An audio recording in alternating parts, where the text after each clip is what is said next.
Hailey, kailan mo ba susundin ang gusto namin ng mami mo? Can you be a good daughter for us? Galit na sigaw ni Don Robert sa kanyang unikaihan na si Hailey. You want me to be perfect? That's not me, Dad. Gusto ko ng tahimik at payapang buhay. Hindi tulad nito. Mariing tugon ng dalaga sa kanyang ama. Napahawak na lamang sa kanyang sentido si Don Robert at hindi makapaniwala sa mga salitang binitiwan ng kanyang anak. Si Hailey ay nag-iisang anak ng mag-asawang Montemayor. Puno ng karangyaan ng buhay ng dalaga, ngunit hindi siya masaya dahil ang nais lamang niya ay manirahan ng payapa at simple. Malayo sa buhay na kanyang kinagisnan, habang ang kanyang mga magulang, ang gusto ay ihulma siya sa pinakamagandang imahe ng business world. You're unbelievable! Kapag hindi mo sinunod ang gusto ko, ipadadala kita sa US para magtino ka. I want you to be serious, Hailey. Hiling ko lang ay aralin mong i-manage ang company natin dahil balang araw, ikaw ang papalit sa akin bilang CEO. Pero Dad, ayoko nang maging tagapagmana mo. Ibigay mo na lang ang spot ko sa mga pinsan ko. Tutal, nagkakandara pa naman sila para makuha ang simpatsya mo. Tila ba hihimatayin si Don Robert sa mga sagot sa kanya ni Hailey. Napailing na lang ang lalaki at hindi na nakipagtalo pa sa anak niya. Napairap na lang si Hailey nang talikuran siya ng kanyang ama. Wala akong pakailam, gawin mo ang gusto mo. But don't expect me to change. Sigaw niya habang palabas ng mansyon. Matapos ng pagtatalo nilang mag-ama, nagtungo si Hailey sa isang sikat na bar sa Makati. Maingay, nagkikislapan ng ilaw at halos lahat ng tao ay nagkakasiyahan. Ibang-iba sa buhay na gusto ng kanyang ama para sa kanya. Suot niya ang isang shimmering na mini dress na bumagay sa kanyang magandang kurba at estilitos habang umiinom ng tequila. Habang sumasayaw kasama ang kanyang mga kaibigan, may nabunggo siyang lalaki at natapon ng inumin niya. Oops, sorry. Walang ganang sabi ni Hailey. Hindi man lang niya tiningnan kung sino ang nabunggo niya bago tumalikod at bumalik sa pagsayaw. What the hell? She's out of her mind. Inis na wika ng lalaki, ngunit hinayaan na lamang nito ang dalaga. Pagkatapos ng ilang oras, nagdesisyon si Hailey na umuwi na. Paglabas niya ng bar, hinintay niya ang kanyang driver. Ilang sandali ang nakalipas, bigla siyang nakaramdam ng pagkahilo. Umiikot ang paningin niya at kalaunan, natapilok siya at muntik nang sumubsob sa simento. Pero bago pa siya tuluyang bumagsak, may sumalo sa kanya.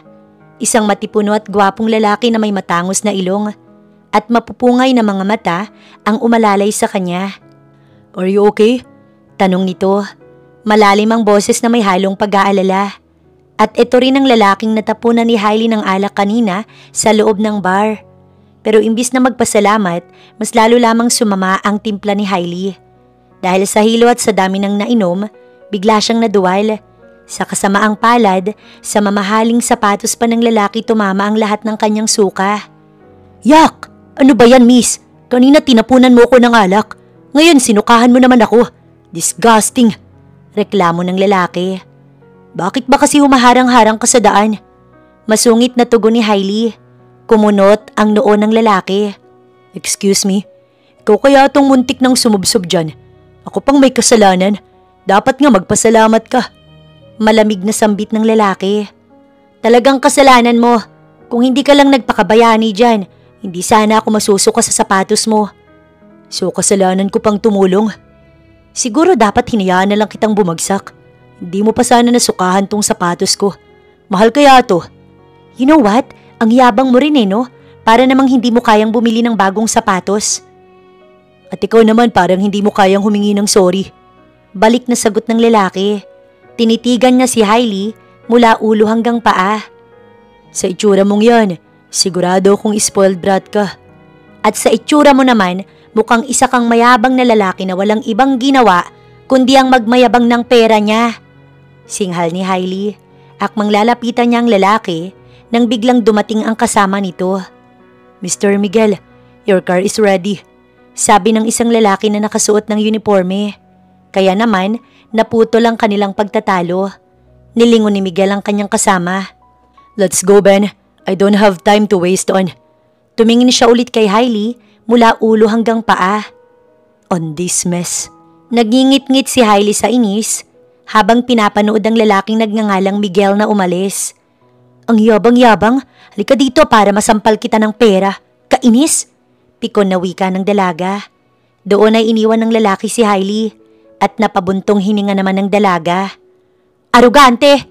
Pahabol na sigaw ni Hailey, ngunit nakaalis na ang lalaki. Napasinghap na lamang si Hailey, tsaka niya kinuha ang kanyang cellphone para tawagan ang kanyang driver. Pagdating ni Hailey sa kanilang bahay, sinalubong siya ng kanyang ama na galit. San ka na naman galing? Gabi-gabi na lang, Hailey. Panay barkada na lang ang alam mo. Hindi ka ba talaga magtitino? Bulyaw ni Don Robert. At ikaw, Dad, hindi ka ba talaga titigil sa paninermon sa akin? Bakit concerned ka ba? Sarkastikong sagot ni Hailey. Concerned? Sa tingin mo ba'y natutuwa ako sa mga pinagagagawa mo? Kailan ka ba magiging seryoso sa buhay mo, Hailey? Seryoso? Bakit? Tinuring mo ba akong anak mo? Sumiklab ang galit ni Don Robert. Sana hindi na lang kita naging anak. Parang binuhusan ng malamig na tubig si Hailey. Tumulo ang kanyang luha. Sana nga. Bulong niya. Biglang dumapo ang palad ni Don Robert sa pisngi ni Hailey. Nanlaki ang mga mata ng dalaga sa gulat at sa sakit. Bakit ba kasi hindi mo ko maintindihan, Dad? Umiiyak na sabi ni Hailey. Lagi mo na lang ako nakikita na isa kong spoiled brat at walang respetong anak. Dad, ang gusto ko lang maging normal. Palagi mong pinipilit sa akin ang negosyo mo. Ayoko nga na maging negosyante katulad mo. May pangarap ako pero palagi mong pinamumuka sa akin na isa kong inutil. Walang patutunguhan at laging nagwawaldas. Gusto ko lang naman na makita mo ko bilang ako, hindi bilang anak na gusto mong maging katulad mo. Huminga ng malalim si Hailey. Pinipigilan ang kanyang mga hikbi. Hindi mo ba naisip na nasasakal na ako? Na gusto ko ring mamuhay ng normal? Na gusto ko ring magdesisyon para sa sarili ko? Tumingin si Hailey sa kanyang ama na puno ng hinanakitang mga mata. Pero wala. Para sa'yo, kailangan kong maging sunod-sunuran sa lahat ng gusto mo. Never mo kong hinayaan na maging ako. Gusto mo kong mawala? Fine. Sigaw ni Hailey, punong-puno ng hinanakit. Your wish is my command. Agad na umalis si Hailey sa tahanan ng kanyang ama at walang dala na kahit na anong damit kundi ang suot lang niya. Dahil walang matuluyan, naglakad-lakad si Hailey at dahil sa pagod, naupo siya sa isang gilid. Doon ay bigla na lang may lumapit sa kanya na isang dalaga. Miss Hailey? Paniniguradong pagtawag nito sa kanya. OMG, ikaw nga. Ako to si Cassie, anak ng dati ninyong kasambahay. Nanlaki ang mga mata ni Hailey nang mapagtanto na kilala niya ang dalagang lumapit sa kanya. Agad na nagkamustahan ng dalawa at sinabi ni Hailey ang kanyang sitwasyon. Kaya naman sinama siya ni Cassie sa kanyang maliit na apartment at doon muna pinatuloy. Grabe naman yung dad mo. Komento ni Cassie nang makita nitong umiiyak si Hailey makaraan ng ilang araw dahil nilockdown ng daddy niya ang mga credit cards nito sa mga bangko. Well, wala nang bago. Pero ngayon tiniis niya talaga ako at wala akong mapupuntahan. Kailangan ko ngayon makahanap ng trabaho. Ang hirap ng sitwasyon mo, Miss Hailey. Alam mo kasi, wala akong mairekomenda sa'yo na trabaho. Pagiging isang kasambahay lang naman ang alam ko. Sa katunayan yan, aalis na ako sa boss ko. Alam mo, problema ko ngayon, Miss Hailey. Hindi ko alam kung sinong kukunin kong papalit sa akin para i-train dahil kailangan ko na ring umuwi ng probinsya. Pagkukwento ni Cassie sa dalaga. Teka, alam mo sakto, pwede ako. Ha? Anong ibig mong sabihin, Miss Hailey? Ako ang ipasok mo bilang kapalit mo. Nagulat si Cassie sa tinura ni Hailey. Sigurado ka, Miss Hailey? Kasi lumpo yung boss ko. Na-aksidente siya nung nakaraan lang. Nagpapagaling pa siya. Paa niya kasi ang naapektuhan sa disgrasya. Kaya masungit at mahigpit. Tsaka businessman yun, gaya ng daddy nyo. Medyo angat sa atin ang edad niya kaya hirap magtiwala. Nakapasok lang naman ako dun dahil kay tita na matagal nang naninilbihan sa kanya. Kaya baka mahirapan ka na pakisamahan siya. Oo naman, kaya ko yun. Tsaka hindi naman problema ang kasungitan niya. Titiisin ko na lang at iintindihin ko na lang siya. Kasi may pinagdadaanan naman pala. Ang mahalaga, turuan mo ko kung anong gagawin ko. Wala naman akong choice eh. Ito lang ang nakikita kong paraan para makasurvive. Napabuntong hininga na lamang si Cassie at sumang-ayon sa nais ni Hailey. Lalo na't sinigurado naman ng dalaga Nagagawin niya ng maayos ang kanyang trabaho upang hindi mapahiya si Cassie. Kinabukasan, naghanda si Hailey at minabuti niyang itago ang kanyang pagkakakilanlan. Kinulot niya ang kanyang buhok at nagsuot ng salamin at damit na pinahiram sa kanya ni Cassie. Napatingin sa salamin si Hailey at nakita niya na ibang-iba ang kanyang itsura sa Hailey na isang mayaman.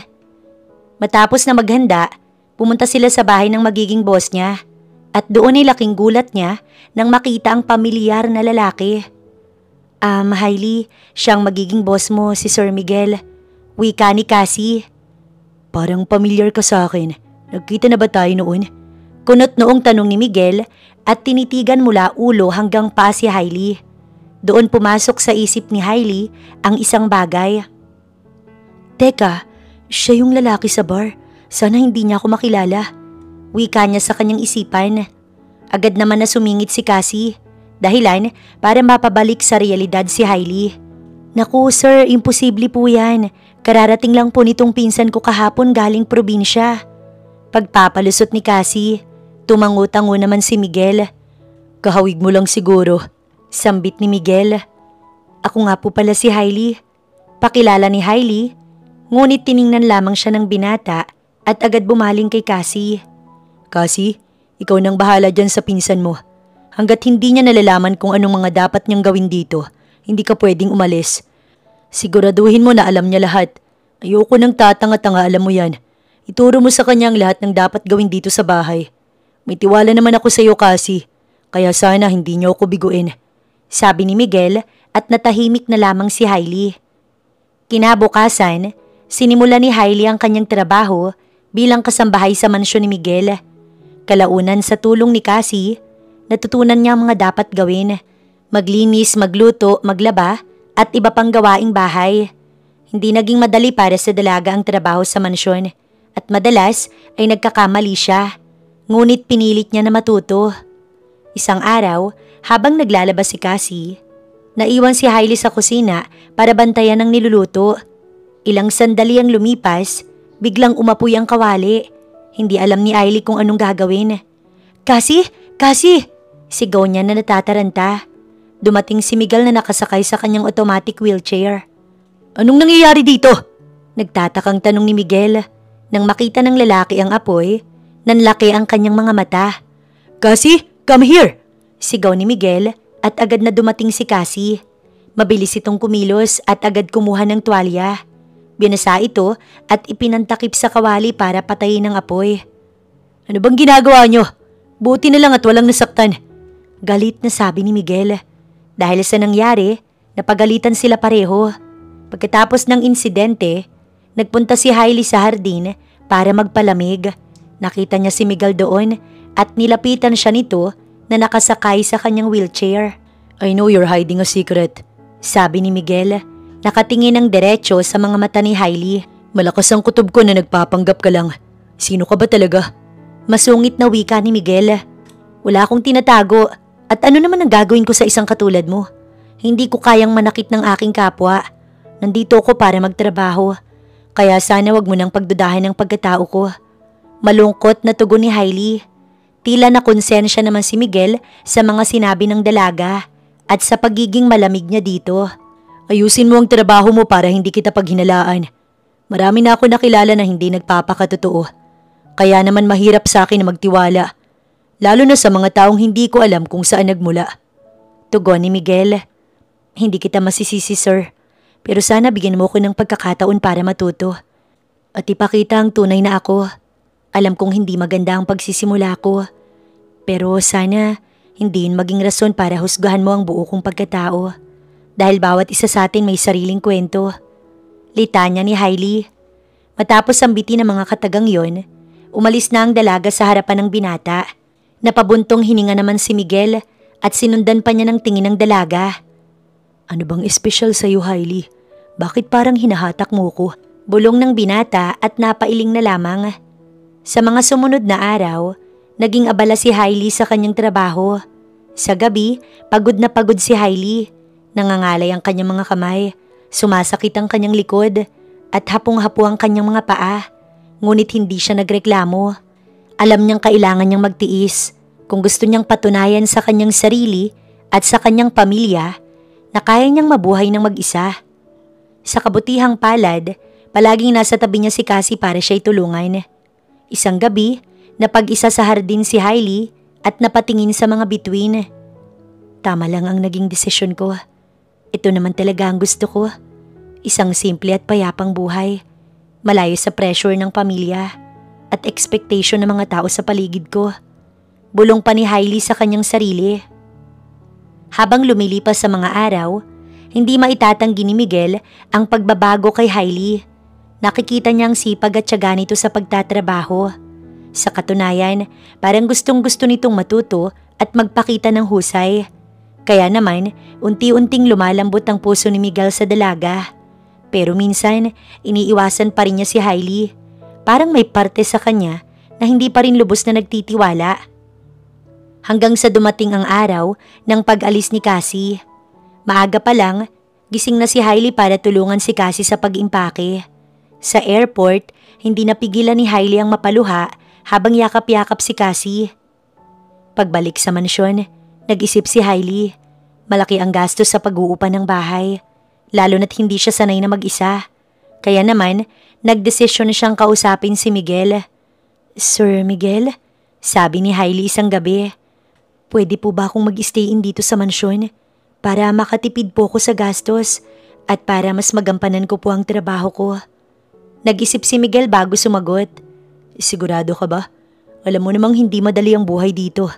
"Opo sir, handa ako magtrabaho ng mabuti." Tumango si Miguel. "Sige, pero tandaan mo, walang special treatment. Hindi porket kamag-anak mo si Cassie magiging magaan ang trabaho mo. Pantay-pantay lang kayo dito." "Opo sir, naiintindihan ko po," sagot ni Hailey at ngumiti pa. Kalaunan, lumipat si Hailey sa mansyon ni Miguel. Hindi naging madali para sa kanyang manirahan doon. Ngunit determinado siyang magtagumpay. Alam niyang iyon ang tamang desisyon para sa kanyang sarili at para sa kanyang kinabukasan. Sa unang pagtatrabaho ni Hailey sa mansyon bilang stay-in, sinimulan niya ang araw ng maaga para ipaghanda ng agahan si Miguel. Naabutan niya ito sa dining area. Nakaupo sa wheelchair at nagbabasa ng dyaryo. "Magandang umaga po, Sir Miguel." "Magandang umaga," sagot ni Miguel at hindi man lang tumingin sa kanya. Habang inihahanda ni Hailey ang agahan ni Miguel, pinagmamasdan nito ang bawat paggalaw ng dalawa.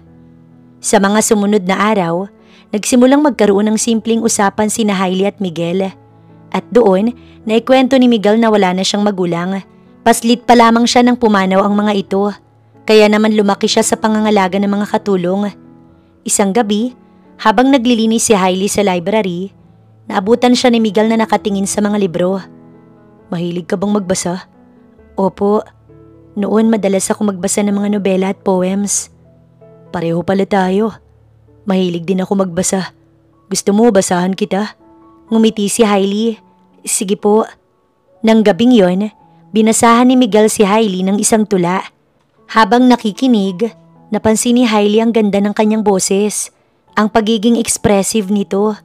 Biglang nakaramdam siya ng kakaibang damdamin para kay Miguel. Sa mga sumunod na araw, lalong naging malapit sina Hailey at Miguel. Madalas silang mag-usap tungkol sa kanilang buhay, ang kanilang mga pangarap at ang kanilang mga problema sa buhay. Ngunit hindi sinabi ni Hailey ang tungkol sa kanyang pamilya.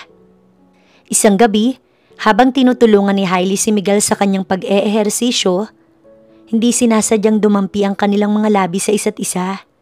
Nagulat silang pareho at nagkatinginan. Sa loob ng ilang segundo, walang nagsalita. Nararamdaman nila ang init ng kanilang mga katawan, ang bilis ng kanilang mga puso. "Papasensya na po," sabi ni Hailey at agad na umiwas ng tingin. "Okay lang," sagot ni Miguel. Sa paglipas ng taon, nakita ni Hailey ang paghihirap ni Miguel sa kanyang kondisyon. Madalas itong magmukhang malungkot at frustrated. Kaya naman, nagdesisyon siyang ito'y tulungan. Nag-research si Hailey tungkol sa mga therapy at exercise na maaaring makatulong kay Miguel. Inaral niya ang mga ito at pagkatapos, inalok niya si Miguel na tulungan siya. Sa una nag-alala si Miguel. Hindi siya sigurado kung kaya ni Hailey na siya'y tulungan. Ngunit pagkatapos niyang makita ang kanyang determinasyon, pumayag siya. Simula noon, araw-araw na tinutulungan ni Hailey si Miguel sa kanyang therapy at exercise. Hinahawakan niya ito, sinusuportahan at pinapalakas ang kanyang loob. Sa bawat araw na lumilipas, nakikita nila ang pagbabago. Lumalakas si Miguel, nagiging mas komportable sa kanyang sarili. Isang araw, habang tinutulungan ni Hailey si Miguel sa kanyang pag-eehersisyo, biglang nakatayo si Miguel. Sa unang pagkakataon sa loob ng mahabang panahon, nakatayo si Miguel sa kanyang sariling mga paa. Napaluha si Hailey sa kanyang nakita. "Kaya mo, Sir Miguel! Kaya mo nang tumayo!" Pinilit ni Miguel na humakbang. Sa unang hakbang niya, halos matumba siya, ngunit nahawakan siya ni Hailey at inalalayan. "Kaya mo, Sir Miguel. Naniniwala ko sa inyo." Sa tulong ni Hailey, nakalakad si Miguel. Sa bawat hakbang na ginagawa niya, nararamdaman niya ang kanyang lakas, ang kanyang determinasyon. "Hindi ko alam kung paano kita pasasalamatan, Hailey," sabi ni Miguel isang gabi habang naglalakad sila sa hardin. "Binago mo ang buhay ko. Tinulungan mo ko makabalik sa dati at binigyan mo ko ng dahilan para mabuhay. Wala po kayong dapat ipagpasalamat, Sir Miguel. Gusto ko lang po kayong tulungan." "Hindi lang yan, Hailey," sabi ni Miguel habang hawak ang kanyang kamay. "Sa tingin ko, mahal na kita. Mahal na mahal." Mula noon, sinimula ni Miguel na ligawan si Hailey. Hindi nagtagal, nahulog din ang loob ni Hailey kay Miguel. At kalaunan ay naging opisyal na ang kanilang relasyon. Ngunit mas pinili nilang gawing pribado ang kanilang pagsasama. "Hindi ko akalain na mai-inlove ako sa isang katulad mo," sabi ni Hailey isang gabi habang nakayakap kay Miguel.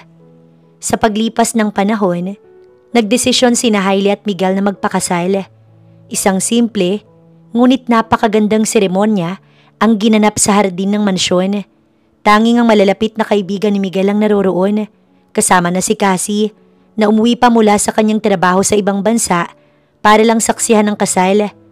Wala ni isang miyembro ng pamilya ni Hailey ang dumalo dahil hindi pa rin niya kayang ibunyag ang kanyang tunay na pagkatao kay Miguel dahil para sa kanya, wala na rin naman siyang pamilya dahil itinakwil siya ng mga ito.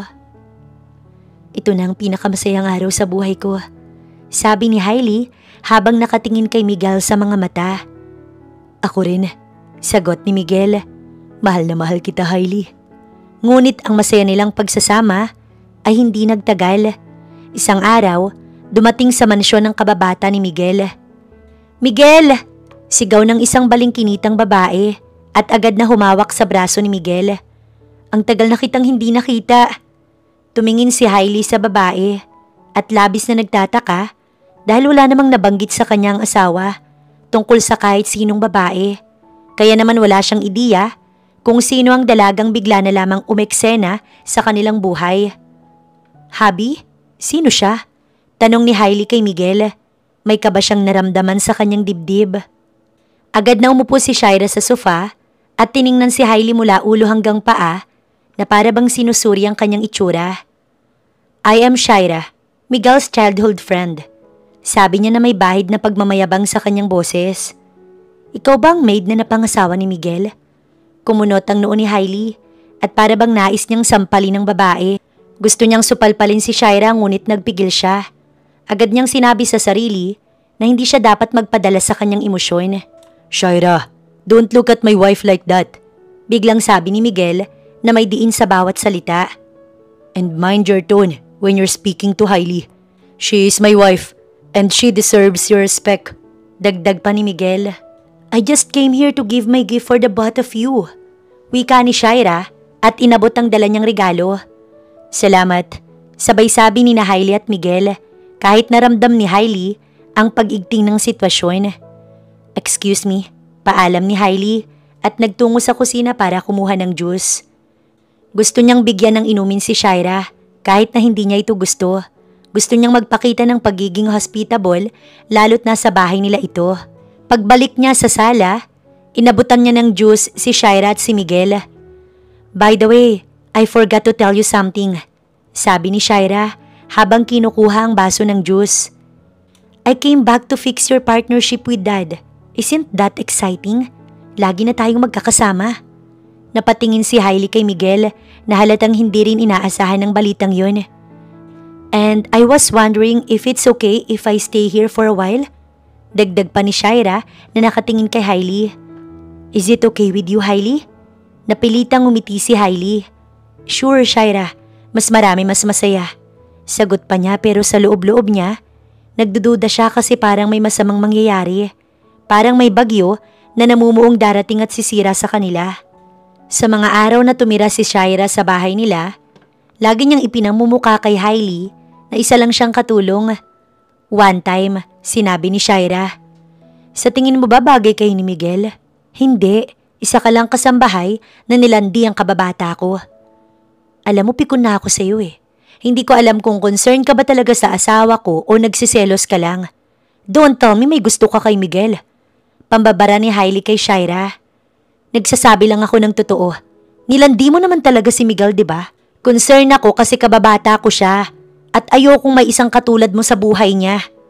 Gigil na wika ni Shaira. "Eh di sabihin mo yan kay Miguel." Sambit ni Hailey at ngumiti kay Shaira. "Ang lakas din naman ng loob mo para sagutin ako. Etong sayo." Akmang sasampalin ni Shaira si Hailey nang hawakan siya nito. "Akala mo ba papayag ako na maliitin mo ko't saktan? Pwes nagkakamali ka. Hindi mo kilala ang binabangga mo."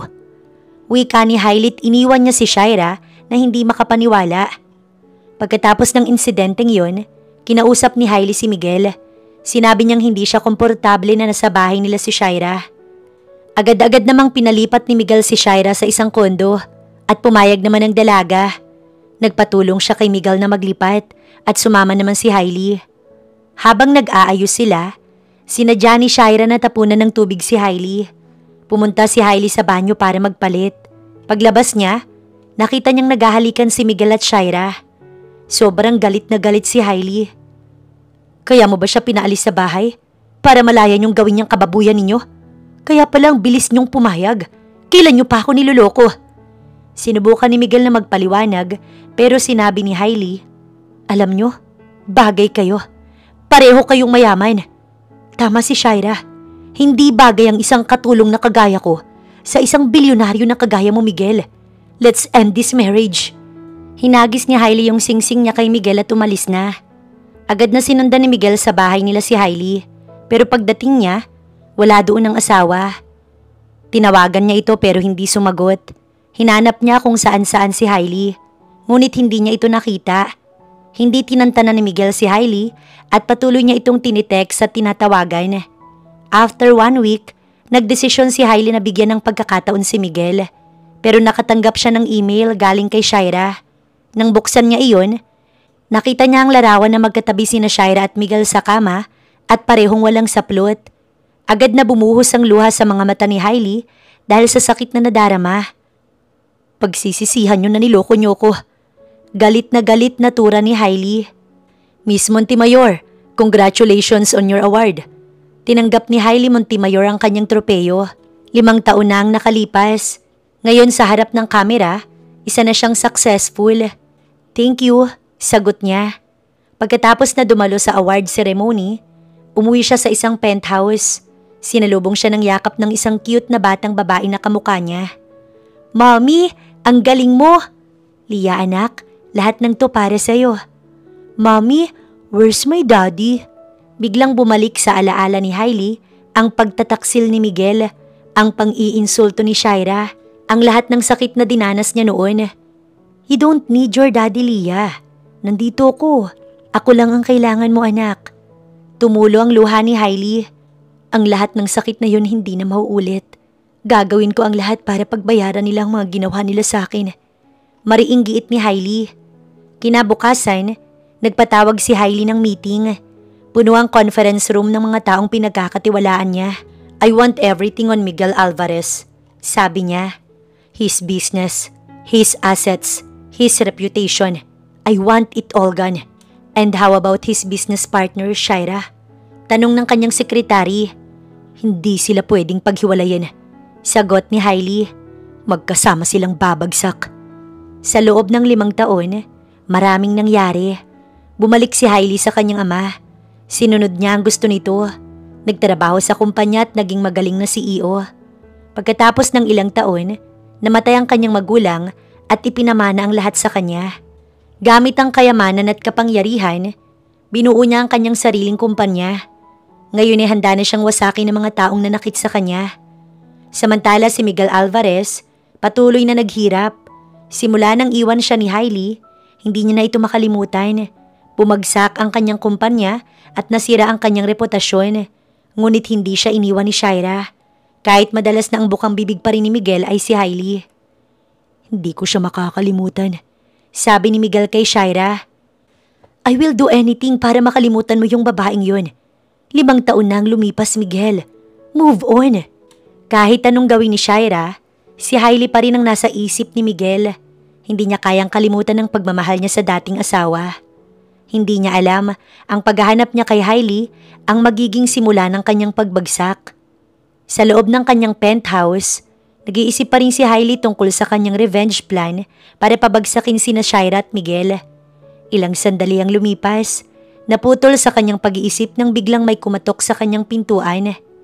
Nang buksan iyon ni Hailey, agad na bumungad sa kanya si Cassie at nakita ng dalaga na nakakunot noo si Hailey at hindi maipinta ang mukha nito. Agad na pinapasok ni Hailey ang kaibigan. Naupo sila sa sofa. Anong problema? Tanong ni Cassie.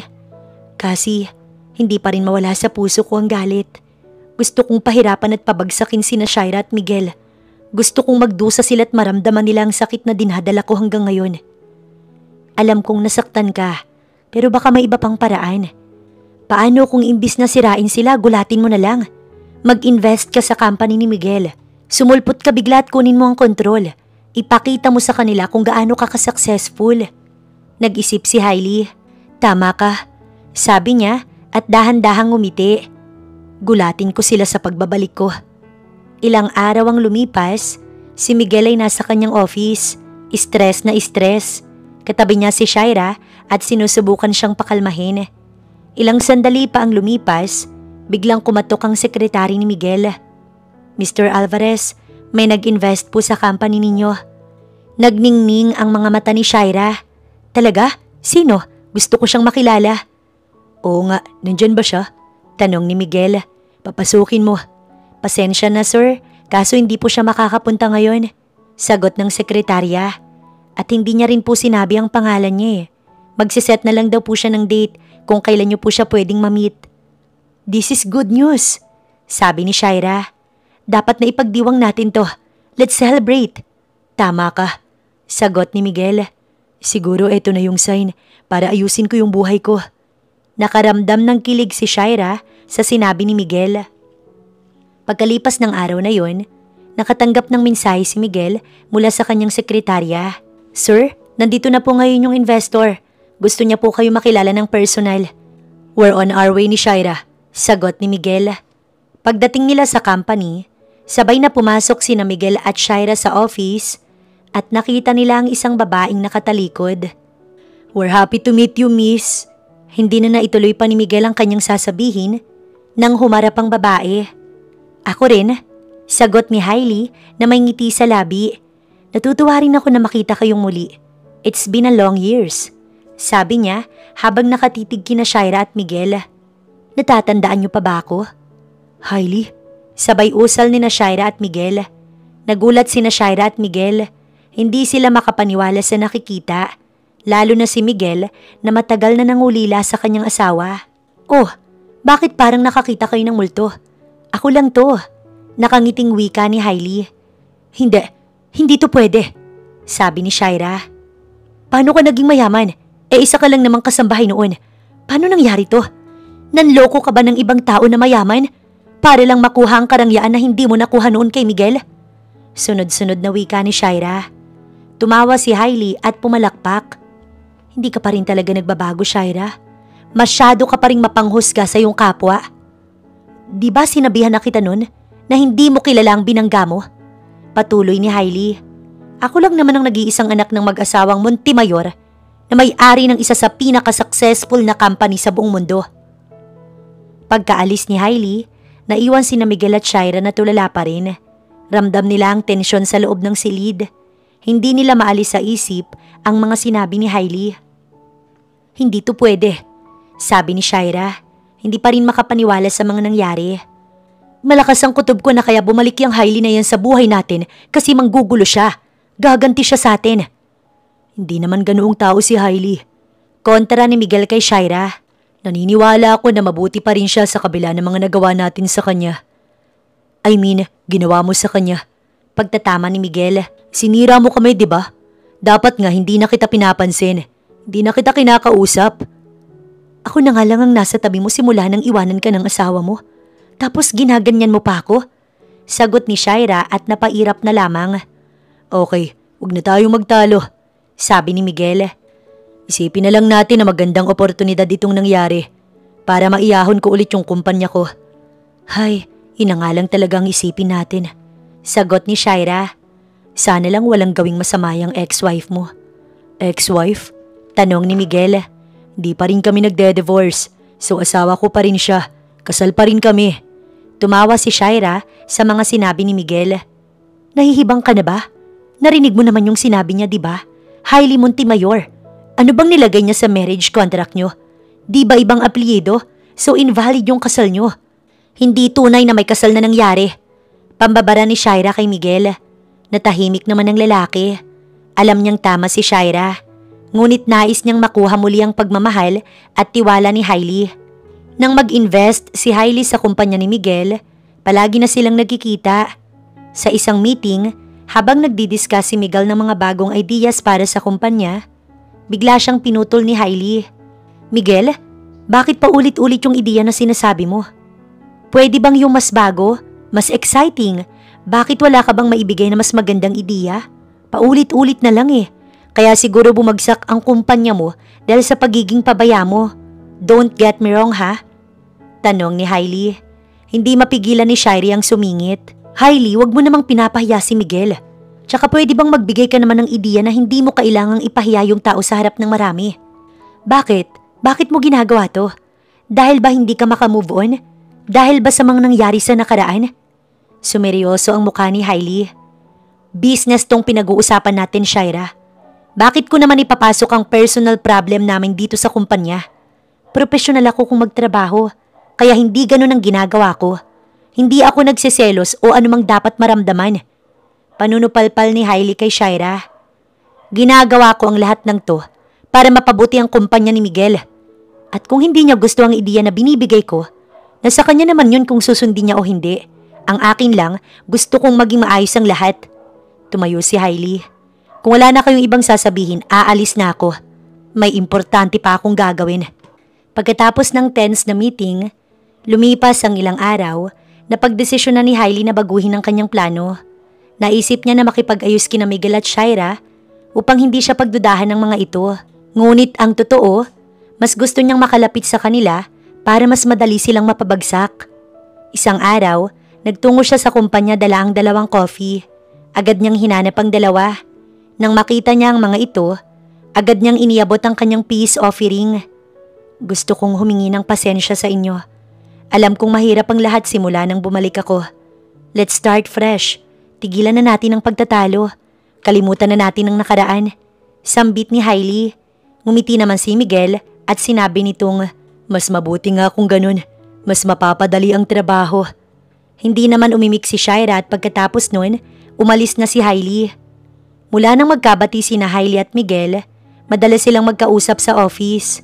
Kung minsan ay nagtutungo sila sa isang coffee shop malapit sa kumpanya, nagtatawanan at nagkukwentuhan. Isang araw, nagtatrabaho si Miguel sa kanyang opisina nang kumatok si Hailey. Busy ka ba? Tanong ni Hailey. Gusto ko lang sanang itanong kung anong status ng project na binigay ko sa'yo.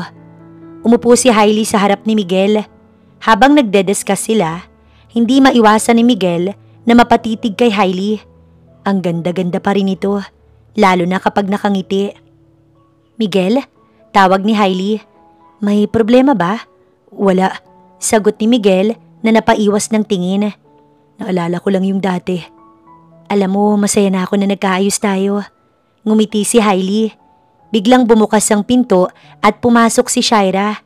Nakita niya sina Miguel at Hailey na nagtitinginan. Sorry, naistorbo ko ba kayo? Tanong ni Shaira sa isang sarkastikong tono ng boses. Hindi, Shaira. Sagot ni Miguel. May tinatanong lang si Hailey tungkol sa project. Ganun ba? Sabi ni Shaira. Sige, aalis na ako. Baka makaistorbo pa ako sa inyo. Umalis si Shaira. Galit na galit. Ramdam niyang may namumuong something sa pagitan ni na Miguel at Hailey. Matapos ang pangyayaring yun sa kanyang penthouse, nakatayo si Hailey sa harap ng malaking bintana. Ginagawa ko to para sirain kayo. Bulong niya sa sarili. Hindi pa tapos ang paghihiganti ko. Ilang araw ang lumipas, nagkaroon ng event ang kumpanya. Nagkaroon ng pagkakataon sina Miguel at Hailey na magkausap sa rooftop ng building. Hailey, gusto kong mag-sorry sa lahat ng nagawa ko sa'yo. Alam kong nasaktan kita ng sobra, pero gusto kong malaman mo na mahal pa rin kita. Never naging kami ni Shaira. Ginawa niya lang yun para sirain tayo. Hinalikan niya lang ako ng araw na yun para mapaalis ka. Hindi ko intensyon na saktan ka. Sana pakinggan mo ko. Maniwala ka sa akin. Dagdag pa ni Miguel. Hinawakan pa ni Miguel ang kamay ni Hailey. Gusto kong humingi ng second chance. Please, bigyan mo ko ng isa pang pagkakataon para patunayan sa'yo na nagsasabi ako ng totoo. Tumingin si Hailey sa mga mata ni Miguel. Nakita niya ang senseridad sa mga ito. Pero alam niyang hindi na pwedeng ibalik ang nakaraan dahil napupuno pa rin ng galit ang kanyang puso. Ngumiti si Hailey ng malungkot. Hindi na pwede, Miguel. Ilang linggo ang lumipas matapos ang event. Napagpasyahan ni Hailey na bigyan ng oras ang kanyang anak. Ipinasyal niya si Leah sa isang mall. Habang nag-order sila ng ice cream, biglang nakasalubong ni Hailey si Miguel. Tumakbo si Leah papunta kay Miguel. Daddy! Sigaw ni Leah. Napatingin si Miguel kay Hailey. Gulat nang makita ang bata. May anak ka na? Tanong ni Miguel. Pagkatapos marinig ang sigaw ni Leah, dali-daling kinarga ni Hailey ang anak niya. No honey, hindi siya ang daddy mo. Wika ni Hailey kay Leah. Humarap siya kay Miguel. Miguel, ito nga pala ang anak ko, si Leah. Hindi ko alam na may anak ka na pala. Sabi ni Miguel at halata pa rin sa mukha nito ang gulat. Mahalaga ba? Sagot ni Hailey. Tsaka ayoko na ring pag-usapan. Mauna na kami. Sabi ni Hailey. Umalis si Hailey, bit-bit si Leah. Naiwan namang nagtataka si Miguel. Paanong nagkaroon ng anak si Hailey? 5 taon lang siyang nawala. Hindi naman posibleng nagkaroon agad siya ng karelasyon. Wika ni Miguel sa kanyang sarili at may pagdududa sa kanyang puso. Isang araw sa isang coffee shop, nagkausap sina Hailey at Cassie. Cassie, nakita ni Miguel ang anak ko na si Leah. Pakiramdam ko nagdududa siya. Anong gagawin ko? Alam mo, sa totoo lang Hailey, hindi maganda na itago mo kay Miguel ang tungkol kay Leah habang buhay. Sabi ni Cassie. Siya pa rin naman ang ama nito. Kahit na sinaktan ka noon ni Miguel, karapatan pa rin niya namang malaman ang totoo na nagkaroon kayo ng anak. Hindi mo ba gustong mabuo ang pamilya ninyo? Masakit pa rin sa akin ang mga nangyari, Cassie. Kaya nga ako bumalik para maghiganti. Pero ang sabi mo sa akin, sabi ni Miguel na walang nangyari sa kanila ni Shaira. Hindi ka ba naniniwala sa kanya? Ano yung picture na sinend sa akin ni Shaira noon? Edited lang ba yun? Gawa-gawa lang ba yun? Paano kung oo? Hailey, kaibigan kita. Sinuportahan kita dyan sa plano mo na maghiganti sa kanila. Kasi naiintindihan ko ang nararamdaman mo. Pero involved na si Leah. Paano kung nagdududa nga si Miguel?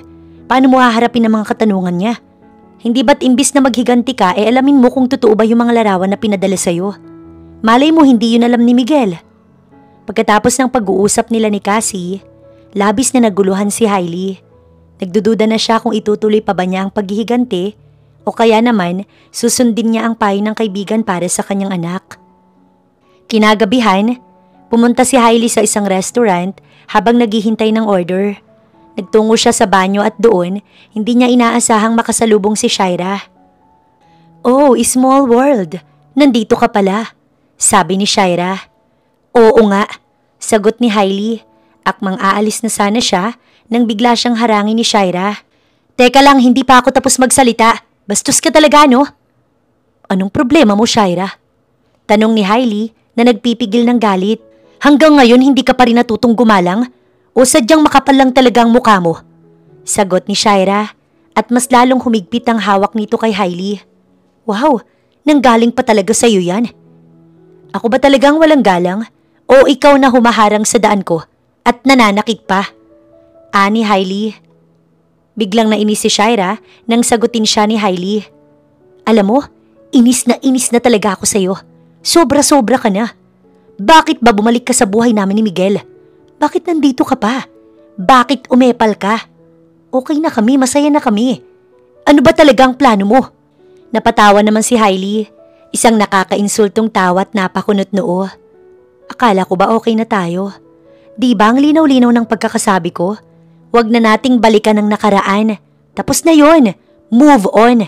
Bakit binabalik-balikan mo pa? Bakit? Insecure ka ba sa akin? Kung sa bagay halata naman eh. Natatakot ka ba na makuha ko ulit si Miguel sa'yo? Teka nga pala. Wala naman palang sa'yo. Dahil never naman naging sa'yo eh. At never kanyang mamahalin dahil hanggang ngayon, ako pa rin ang mahal ni Miguel. Dahil sa sinabi ni Hailey, hindi na nakapagpigil si Shaira at sinampal niya ito ng malakas. Gumanti naman ng sampal si Hailey. Wag na wag mo kong sasaktan. May pagbabantang sambit ni Hailey. Kayang-kaya kitang sirain. Nakakalimutan mo na ba ang mga ginawa mo sa akin 5 years ago? Nasa akin pa rin ang email na sinend mo. Yung litrato. Yung message mo sa akin. Sa tingin mo kapag sinabi ko yun kay Miguel matutuwa kaya siya? Teka, alam niya ba na ginawa mo ang bagay na yun o baka hindi? Gusto mo bang malaman niya ang totoo? Gusto mo bang sabihin ko kay Miguel ang mga ginawa mo para paghiwalayin kaming dalawa? Baka hindi kanya mapatawad. Kaya wag mo kong subukan. Dahil ngayon mismo, sasabihin ko kay Miguel ang totoo. Anong dapat kong malaman? Biglang tanong ni Miguel at kapwa na tahimik ang dalawa sa biglang pagsulpot ng lalaki. Mabilis na tinalikuran ni Hailey si Miguel. Hindi niya sinagot ang tanong nito. Naguguluhan namang bumaling si Miguel kay Shaira at agad na nagtanong. Anong nangyari? Nag-away ba kayo? Pilit namang umiti si Shaira. Wala yun, mahindi pagkakaunawaan lang. Ramdam na ramdam niya ang inis sa kanyang puso. Pero pinigilan niya iyon dahil alam niyang mapapahamak siya kung mas gagalitin pa niya si Hailey. Ilang araw ang lumipas matapos ang eksena sa restaurant. Bumisita si Shaira sa bahay ni Miguel. Pinapasok siya ng lalaki at doon, napansin ni Shaira na malungkot si Miguel. Kaya naman tinanong niya ito kung ano ba ang problema. Shaira, may ikukwento ko sa'yo. Panimula ni Miguel sa malungkot na tinig. Nakita ko si Hailey na may kasamang bata. Ipinakilala niya sa akin ang anak niyang si Leah. Hindi ko may paliwanag pero pakiramdam ko anak ko yun. Hindi ko alam kung paano. Pero sa tingin ko anak ko si Leah. Nang marinig ni Shaira ang mga salitang yon, tila may tumusok na karayom sa kanyang puso.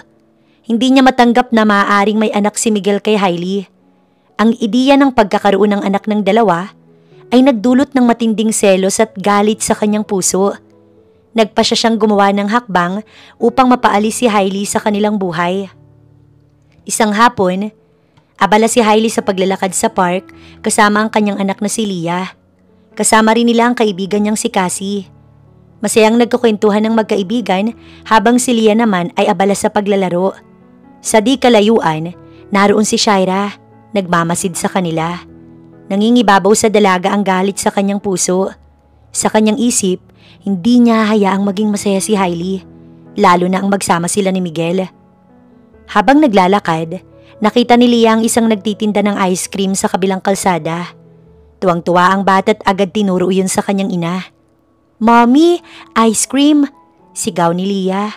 Hindi agad nakareact si Hailey. Sa isang iglap, tumawid si Leah sa kalsada. Kaagad na ginamit ni Shaira ang pagkakataon na iyon para gantihan si Hailey. Mabilis niyang pinaandar ang kanyang kotse at walang awang sinagasaan ng kaawa-awang bata. Tumilapon si Leah sa ere, kasabay ng sigaw ni Hailey. Wala nang nagawa ang babae kundi lapitan ng duguan at walang malay na anak.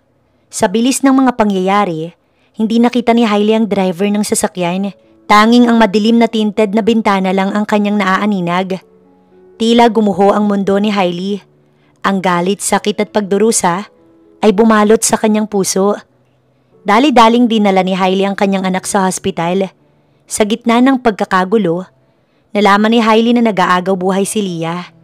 Agad na sinabi ng mga doktor na kailangan ng blood donor at walang pag-aatubiling nagpresenta si Hailey. Ngunit sa kasamaang palad, hindi sila nagmatch.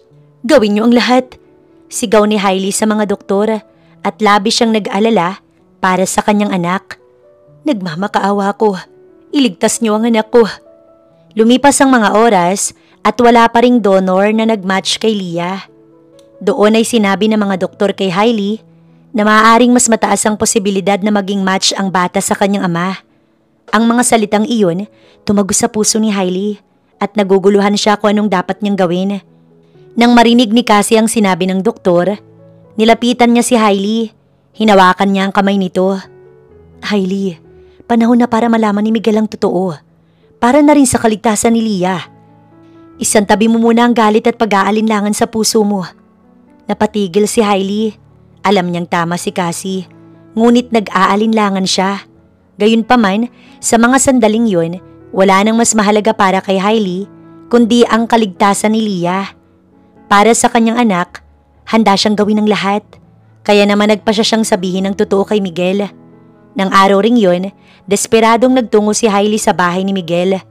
Pagbukas pa lamang ng pinto, bumuhos na ang kanyang mga luha. Hailey, anong nangyari? Bakit ka umiiyak? Nag-aalalang tanong ni Miguel. Agad niyang hinawakan ng mga kamay ni Hailey at ramdam niya ang panginginig nito.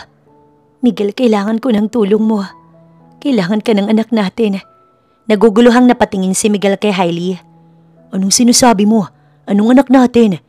Si Leah. Anak natin siya, Miguel. Buntis ako nang umalis ako sa bahay mo. Itinago ko sa iyo ang lahat dahil labis ako nasaktan sa ginawa ninyo sa akin ni Shaira. Pero sa ngayon, pwede bang wag na muna nating pag-usapan yun? Pwede bang unahin muna natin ang anak natin? Dahil nasa panghanib ang buhay niya. Napatigil si Miguel at hindi alam kung paano magre-react sa kanyang mga nalaman. Bakit? Anong nangyari sa kanya? Nasaan ba si Leah? Habang nasa park kami kanina, may sumagasa sa kanya. Nag-aagaw buhay si Leah sa hospital. Tila tumigil ang mundo ni Miguel sa narinig niya. Pagdating sa hospital, agad na nagpa-test si Miguel para malaman kung match kay Leah at doon na kumpirma ang inaasahan.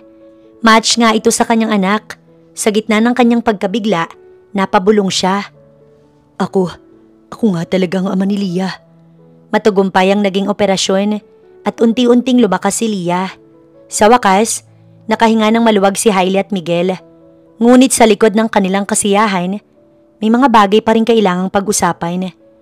Habang nagbabantay kay Leah, naglakas loob si Miguel na buksan ang kanyang puso at ipaliwanag ang kanyang nararamdaman.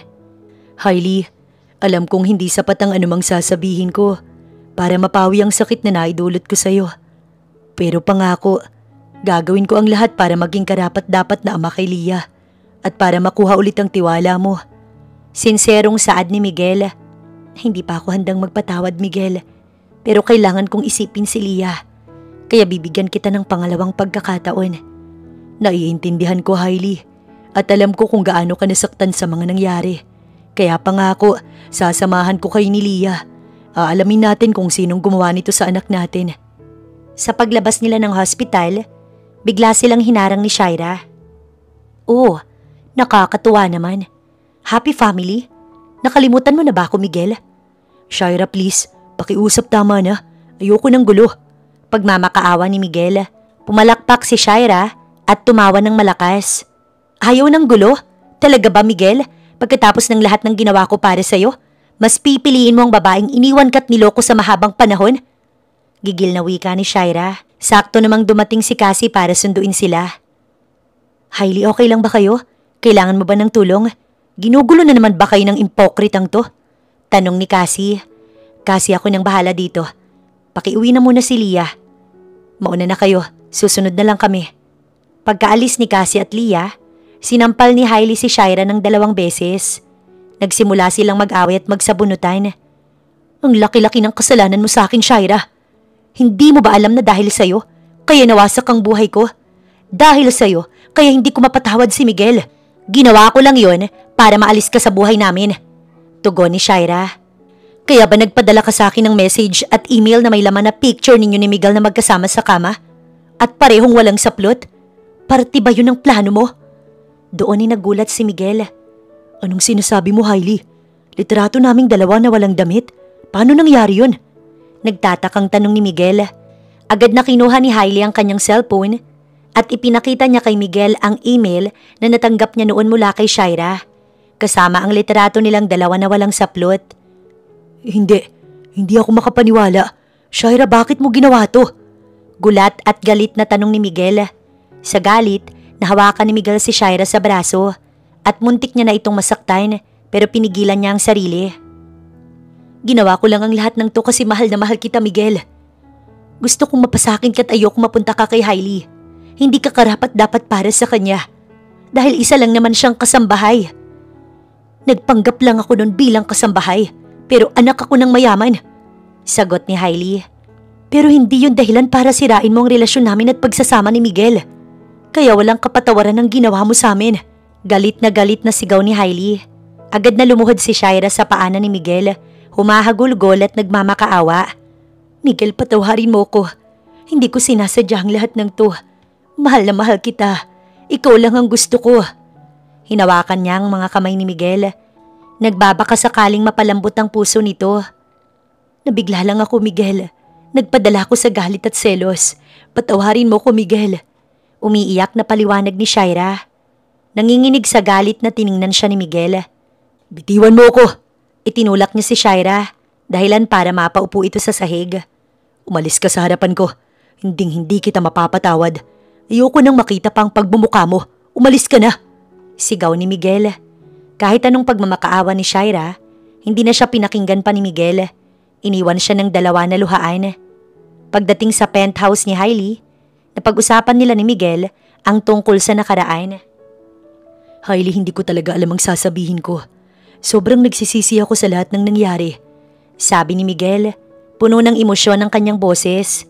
Alam ko, Miguel, alam ko na hindi ka perpekto. Pero nasaktan pa rin ako sa mga nangyari. Pero ngayon na alam ko na ang totoo. Alam kong deserve mo ng second chance. Matagal silang nag-usap, naglabas ng kanilang mga hinanakit at pinatawad ang isa't isa. Sa huli, nagkasundo silang bigyan ng pangalawang pagkakataon ang kanilang pagmamahalan. Nagyakapan sila ng mahigpit at naghalikan ng matagal. Puno ng pag-ibig at pangungulila. Nangako si Miguel na babawi siya sa kanyang mag-ina. Kinabukasan, nagpunta si Shaira sa kumpanya ni Hailey. Nalaman niyang naroon sina Hailey at Miguel. Nag-iskandalo ito sa loob ng kumpanya. Shaira, kung hindi ka patitigil, ipakukulong kita. Ang laki ng kasalanan mo sa akin at kung tutuusin, kayang-kaya kong sirain ang pagkatao mo. Banta ni Hailey. Hindi pa tayo tapos, Hailey. Huwag mo kong bantaan ng ganyan dahil hindi ako natatakot sa'yo. Tama, hindi pa tayo tapos. Pag nahuli na kung sinong sumagasa sa anak ko, babalikan kita. Sisiguraduhin ko na pagbabayaran mo lahat ng ginawa mo sa amin ni Miguel. Mariing sabi ni Hailey. Matapos ang bitin yun, ay pinakaladkad niya sa gwardiya si Shaira at hindi pinapasok pa sa kumpanya. Umalis si Shaira na puno ng galit at paghihiganti sa kanyang mga mata. Sa mga sumunod na araw, naging abala sina Hailey at Miguel sa paghahanap ng ebidensya upang matukoy kung sino ang sumagasa sa kanilang anak. Ngunit sa gitna ng kanilang paghihirap, nagkaroon pa rin sila ng oras para sa isa't isa. Isang gabi, nagpasya silang mag-date sa isang tahimik na restaurant. Pagkatapos ng kanilang date, naglakad-lakad sila sa isang park. Sa hindi inaasahang pangyayari, biglang nadula si Hailey sa madamong bahagi ng park. Mabilis ang naging reaksyon ni Miguel at nasalo niya si Hailey. Nagkatitigan sila. Ang mga mata nila, puno ng pagmamahal at pangungulila. Unti-unting naglapat ang kanilang mga labi at pinagsaluhan nila ang isang matamis at makahulugang halik. Sa sandaling yun, naramdaman nila na bumalik ang kanilang pag-ibig para sa isa't isa. Makalipas ang isang linggo, nakatanggap sila ng tawag mula sa pulis. Nakuha na po namin ang CCTV footage sa may park kung saan nasagasaan ang anak ninyo. Agad-agad na pumunta sina Hailey at Miguel sa presinto. Pinanood ang CCTV footage. Teka, parang pamilyar sa akin yung kotse na yan, sabi ni Miguel. Pinost niya ang video at zoom yun. Tama nga, kotse nga yan ni Shaira, sigurado ako, sigaw ni Miguel. Kahit sigurado si Miguel, Kinailangan pa rin nilang makasigurado. Tiningnan nila ang plaka ng kotse at pinacheck. Matapos ang ilang oras na paghihintay, ay kaagad na pinatawag sina Hailey at Miguel ng mga pulis. Hindi na nag-aksepa ng oras ang dalawa. Mabilis silang nagtungo sa presinto. Doon na ipinakita sa kanila ang resulta ng investigasyon. Sa isang dokumento, nakasulat ang pangalan ng may-ari ng kotse na sumagasa kay Leah. Nanlaki ang mga mata ni Hailey at Miguel nang makita kung kanino nga yun. Hindi ito maaaring mangyari. Sagad-sagad na ang kasalanan mo sa akin. Gigil na wika ni Hailey. Tama ang hinala ko. Siya yung may kagagawan ng lahat. Muntik nang mapahamak ang anak ko ng dahil sa kanya. Pagbabayaran mo to, Shaira. Galit na sambit ni Miguel at naihagis niya pa ang dokumento sa pader. Dahil sapat ang ebidensyang nakalap ng pulis, nakapagsampa nga si Hailey at Miguel ng kaso laban kay Shaira sa pananakit nito sa kanilang anak at pagtangkang pagpatay dito. Sa araw ng pag-aresto, dumating ang mga pulis sa mansyon ni Shaira. Sinalubong sila ni Shaira na may pagtataka sa kanyang muka. Nang makita niya si Hailey at Miguel na kasama ang mga pulis, nabalot ng takot ang kanyang puso. Bakit niyo ginagawa to sa akin? Hysterical na tanong ni Shaira. Bakit, Shaira? Sa tingin mo ba may karapatan ka pang magtanong? Matapos mong halos kitilin ang buhay ng anak ko? Hindi ka ba nakokonsensya sa ginawa mo? Galit na sagot ni Hailey.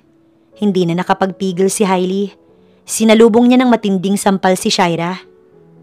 Hayop ka! Halimaw ka! Sigaw ni Hailey habang patuloy na pinagsasasampal si Shaira. Ngunit agad siyang inawat ng mga pulis. Habang inaaresto at pinoposasan, patuloy na nagmamakaawa si Shaira kay Miguel. Miguel, pakiusap. Tulungan mo ko. Mahal kita. Hindi ko sinasadya lahat. Ayokong makulong. Umiiyak na pagmamakaawa ni Shaira. Lumapit si Miguel kay Shaira. Ngunit walang bahid ng pagkaawa ang kanyang mga mata. Sa halip, naroon ang matinding galit at pagkasuklam. Wala na akong nararamdamang awa para sa iyo, Shaira. Sa ginawa mo, nawala na lahat ng respeto ko sa iyo. Habang buhay kang magdurusa sa kulungan, pagbabayaran mo ang lahat ng iyong kasamaan. Mariing sabi ni Miguel. Matapos noon, ay dinala si Shaira sa kulungan. Doon dinanas niya ang matinding paghihirap. Sa kanyang pagmamaldita, kinamuhian siya ng mga kapwa niya preso at siya'y walang humpay na binugbog. Pagkalipas ng ilang araw, dinalaw ni Hailey at Miguel si Shaira sa kulungan. Kitang-kita sa mukha ni Shaira ang labis na pagdurusa dahil sa punong-puno ng pasa at sugat ang buong katawan nito. Nalaman na ng daddy mo ang lahat ng ginawa mo, Shaira. Galit na galit siya sa'yo. Itinakwil ka na niya. Wala ka nang aasahan na tulong mula sa kanya. Malamig na sabi ni Miguel. Dahil sa iyong inggit at obsession, nagawa mong saktan ng isang inosenteng bata. Muntik nang masira ang buhay namin dahil sa'yo. Pagbabayaran mo ang lahat ng to, Shaira. Hinding-hindi ka namin patatawarin kailanman. Gagawin namin ang lahat para maging impyerno ang buhay mo dyan sa loob. Gaya ng ginawa mo sa aking anak. Ipatitikim ko sa iyo ang sakit na dinanas namin. Dagdag pa ni Hailey. Napatunayang guilty si Shaira sa lahat ng mga krimen at nasistensyahan na habang buhay na pagkakakulong. Nang malaman ni Hailey ang habang buhay na sentensya kay Shaira, kahit paano, naibsan ang galit sa kanyang puso. Kalaunan ay natutunan niyang magpatawad at naghilom ang sugat sa kanyang puso. Ipinangako niya sa kanyang sarili na kailanman, hinding-hindi na mauulit ang mga pangyayaring iyon sa kanyang buhay. Sa paglipas ng panahon, sinuyo ni Miguel si Hailey at bumawi siya sa kanyang mag-ina. Naging masaya silang pamilya. Araw-araw, ipinadama ni Hailey at Miguel kay Leah kung gaano nila ito kamahal. Sama-sama silang nagbabakasyon, naglalaro at nagtatawanan. Tinupad ni Miguel ang kanyang pangako sa kanyang mag-ina na siya ay babawi at labis ang sayang naramdaman ni Hailey. Isang araw, ipinagdiriwang nila ang ika-10 kaarawan ni Leah. Punong-puno ng mga dekorasyon ng kanilang bahay at naroon ang kanilang mga kaibigan at kapamilya. Tuwang-tuwa si Leah sa mga regalong natanggap niya at hindi makapaniwala si Hailey na darating pa pala sila sa ganoong kasayang tagpo ng kanilang buhay. Happy birthday, anak! Mahal na mahal ka namin. Bati ni Hailey kay Leah. Salamat, Mommy. Mahal na mahal ko rin po kayo ni Daddy. I will do everything for my princess. Blow your candle. Sambit ni Miguel at matamis na ngumiti. Sa gitna ng kasiyahan, nagkaroon sila ng isang family picture. Nakayakap si Miguel kay Hailey at katabi nila si Leah na nakangiti. Sa larawan, makikita ang tunay na kasiyahan at pagmamahalan ng kanilang pamilya. Makalipas ang ilang taon, sa isang hardin na puno ng mga bulaklak, muling naganap ang isang seremonya. Sa pagkakataong ito, sina Hailey at Miguel ay muling nagtapat ng kanilang pagmamahalan sa harap ng altar. Hailey, ikaw ang babaeng pinakamamahal ko. Nangako ko sa iyo noon at patuloy ako mangangako ngayon. Naaalagaan at mamahalin kita habang buhay. Kayo ng ating anak. Wika ni Miguel habang nakatitig sa mga mata ni Hailey at nagsimula na maging emosyonal. Miguel, maraming pagsubok ang dumating sa ating buhay. Pero sa kabila ng lahat, pinatunayan natin na ang pag-ibig ay mas malakas kaysa sa anumang problema. Mahal na mahal din kita. Kayo ni Leah. Tugon ni Hailey habang lumuluha sa tuwa. Ikinasal muli sina Hailey at Miguel. Sa kanilang pagpapatuloy bilang mag-asawa, palagi nilang pinahahalagahan ng bawat sandali na sila ay magkasama. Naging mabuti silang mga magulang kay Leah at pinalaki nila ito ng may pagmamahal at pag-aaruga. Laging nakasuporta naman sa kanila si Cassie at hindi nito iniwan ng kanyang kaibigan na si Hailey. Nagumpisa man ng lahat sa pagpapanggap at paghihiganti. Sa huli ay natagpuan ni na Hailey at Miguel ang tunay na kaligayahan sa piling ng isa't isa at sa kanilang pamilya. Ang kanilang pag-ibig na sinubok ng panahon at trahedya ay nagningning ng mas maliwanag kaysa dati. Ang kanilang kwento ay naging inspirasyon sa iba na nagpapatunay na kahit anong unos ang dumating, ang pag-asa, pagpapatawad at pagmamahal ay palaging nananaig.